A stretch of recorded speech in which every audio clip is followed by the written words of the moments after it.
സംസ്ഥാനത്ത് ഭരണമാറ്റത്തിന് പിന്നാലെ നടന്ന ആദ്യ IAS അഴിച്ചുപണി UDF സർക്കാരിൽ കനത്ത രാഷ്ട്രീയ പുകിലിലേക്ക് വഴി തുറക്കുന്നു. മുന്നണിയിലെ പ്രധാന ഘടകകക്ഷിയായ മുസ്ലിം ലീഗിന്റെയും കോൺഗ്രസിലെ KC വേണുഗോപാൽ പക്ഷത്തിന്റെയും കടുത്ത പ്രകോപനത്തിന് കാരണമായിരിക്കുകയാണ് മുഖ്യമന്ത്രി VD സതീശന്റെ ഓഫീസിന്റെ ഏകപക്ഷീയമായ നീക്കങ്ങൾ. തന്ത്രപ്രധാനമായ തസ്തികകളിലെ മാറ്റങ്ങൾ ബന്ധപ്പെട്ട വകുപ്പ് മന്ത്രിമാർ പോലും അറിഞ്ഞില്ലെന്നതാണ് മുന്നണിയെ ഞെട്ടിച്ചിരിക്കുന്നത്. ശക്തനായ വ്യവസായ മന്ത്രി PK കുഞ്ഞാലിക്കുട്ടിയുടെ അറിവോ അനുമതിയോ ഇല്ലാതെയാണ് വ്യവസായ ഡയറക്ടർ KSIDC MD പദവികളിലേക്ക് പുതിയ നിയമനം നടത്തിയത്. ഗ്രൂപ്പ് പോരുകൾക്കിടയിലും സതീശനെ മുഖ്യമന്ത്രി കസേരയിലെത്തിക്കാൻ മുന്നിൽ നിന്ന് ലീഗ് നേതൃത്വത്തിന് ഈ നടപടി വലിയ തിരിച്ചടിയായി.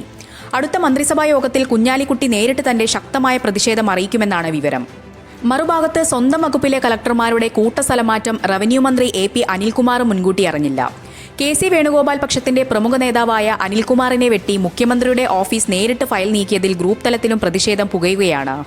മുഖ്യമന്ത്രി കൂട്ടുത്തരവാദിത്തം മറന്നുവെന്ന് ആരോപിക്കുന്ന KC പക്ഷം വിഷയം ഹൈക്കമാൻഡിന് മുന്നിലെത്തിക്കും. പ്രത്യേകിച്ച് കഴിഞ്ഞ ഇടതുപക്ഷ സർക്കാരിന്റെ വിശ്വസ്തയും കിഫ്ബിയിലെ സുപ്രധാന ഉദ്യോഗസ്ഥയുമായിരുന്ന ആനി ജൂല തോമസിനെ കൊല്ലം കളക്ടറാക്കിയതിൽ റവന്യൂ മന്ത്രി കടുത്ത അതൃപ്തിയിലാണ്. ചീഫ് ഇലക്ടറൽ ഓഫീസറായിരുന്ന രത്തൻ കേൽക്കറെ മുഖ്യമന്ത്രിയുടെ പ്രിൻസിപ്പൽ സെക്രട്ടറി ആക്കിയത് മുതൽ തുടങ്ങിയ ഏകപക്ഷീയ ശൈലി ഘടകകക്ഷികളെയും സഹമന്ത്രിമാരെയും നിഴലിലാക്കിക്കൊണ്ടുള്ള സൂപ്പർ മുഖ്യമന്ത്രി പ്രതിച്ഛായയിലേക്കാണ് നീങ്ങുന്നത്. ഭരണത്തിന്റെ ആദ്യ നാളുകളിൽ തന്നെ ഉയർന്ന ഈ ഭിന്നത വരും ദിവസങ്ങളിൽ UDFൽ വലിയ രാഷ്ട്രീയ കൊടുങ്കാറ്റായി മാറാനാണ് സാധ്യത. ഷാജി V നായരാണ് പുതിയ ആലപ്പുഴ കളക്ടർ. P വിഷ്ണുരാജിനെ കണ്ണൂർ ജില്ലാ കളക്ടറായി നിയമിച്ചു.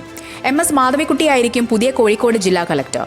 K സുധീറാണ് പുതിയ പാലക്കാട് ജില്ലാ കളക്ടർ. A നിസാമുദ്ദീനാണ് പത്തനംതിട്ടയിലെ പുതിയ കളക്ടർ. ആനി ജൂല തോമസ് ആണ് പുതിയ കൊല്ലം ജില്ലാ കളക്ടർ. ഈ നിയമനങ്ങളൊന്നും റവന്യൂ മന്ത്രി അറിഞ്ഞില്ല. ഇതിൽ ആനി ജൂല തോമസ് ഇടതു സർക്കാരിന്റെ വിശ്വസ്തയായ ഉദ്യോഗസ്ഥയായിരുന്നു. കിഫ്ബി CEOയും മുൻ ചീഫ് സെക്രട്ടറിയുമായ KM എബ്രഹാം പല നിർണായക ചുമതലയും ഏൽപ്പിച്ചത് ആനി ജൂല തോമസിനായിരുന്നു. കിഫ്ബിയിലും നിർണായക ചുമതലകൾ വഹിച്ച ചരിത്രമുണ്ട്. ഇത്തരത്തിലൊരു ഉദ്യോഗസ്ഥയെ കൊല്ലം കളക്ടറാക്കിയതിൽ റവന്യൂ മന്ത്രി കടുത്ത അതൃപ്തിയിലാണ്. IAS തലപ്പത്ത് വൻ അഴിച്ചുപണി. കണ്ണൂർ കളക്ടർ ഉൾപ്പെടെ 6 കളക്ടർമാരെ മാറ്റി PB നൂഹിനെ GST കമ്മീഷണറായി നിയമിച്ചു. മുഖ്യമന്ത്രിയുടെ പ്രിൻസിപ്പൽ സെക്രട്ടറിയായി ചീഫ് ഇലക്ടറൽ ഓഫീസർ രത്തൻ കേൽക്കറെ നിയമിച്ചുകൊണ്ടുള്ള ഉത്തരവും ഇറങ്ങി. വളരെ പ്രധാനപ്പെട്ട ഉദ്യോഗസ്ഥരെയാണ് സ്ഥാനം മാറ്റിക്കൊണ്ടുള്ള ഉത്തരവുകൾ വന്നിരിക്കുന്നത്. കണ്ണൂർ കളക്ടർ അരുൺ K വിജയന് വ്യവസായ വകുപ്പ് ഡയറക്ടറായാണ് മാറ്റം. KSIDCയുടെ മാനേജിംഗ് ഡയറക്ടർ ചുമതലയും അദ്ദേഹത്തിന് നൽകിയിട്ടുണ്ട്. ഈ നിയമനമാണ് മുസ്ലിം ലീഗിനെ ചൊടിപ്പിച്ചത്. GST കമ്മീഷണറായിരുന്ന പാട്ടീൽ അജിത് ഭഗവത് റാവുവിന് ധനവകുപ്പ് സെക്രട്ടറിയായാണ് മാറ്റം. പകരം ഗതാഗത വകുപ്പിൽ സ്പെഷ്യൽ സെക്രട്ടറിയായ PB നൂഹ് പുതിയ GST കമ്മീഷണറാകും. K ഇമ്പശേഖറിനെ വാട്ടർ അതോറിറ്റി MD ആയി നിയമിച്ചു. കോഴിക്കോട് കളക്ടർ സ്നേഹിൽ കുമാർ സിംഗ് ആണ് പുതിയ എൻട്രൻസ് കമ്മീഷണർ. പത്തനംതിട്ട കളക്ടറായ S പ്രേംകൃഷ്ണനെ ആരോഗ്യവകുപ്പിലെ ജോയിന്റ് സെക്രട്ടറിയായി നിയമിച്ചിട്ടുണ്ട്. കൊല്ലം കളക്ടറായിരുന്ന N ദേവദാസിനെ കില ഡയറക്ടറായി നിയമിച്ചു. ആലപ്പുഴ സബ് കളക്ടർ സമീർ കിഷനെ വ്യവസായ വകുപ്പിൽ ഡെപ്യൂട്ടി സെക്രട്ടറിയായി നിയമിച്ചു. പുതുതായി നിയമിച്ച ജില്ലാ കളക്ടർമാരിൽ പാലക്കാട്ടെ MS മാധവിക്കുട്ടിക്ക് മാത്രമാണ് മറ്റൊരു ജില്ലയിൽ കളക്ടറായി നിയമനം നൽകിയത്.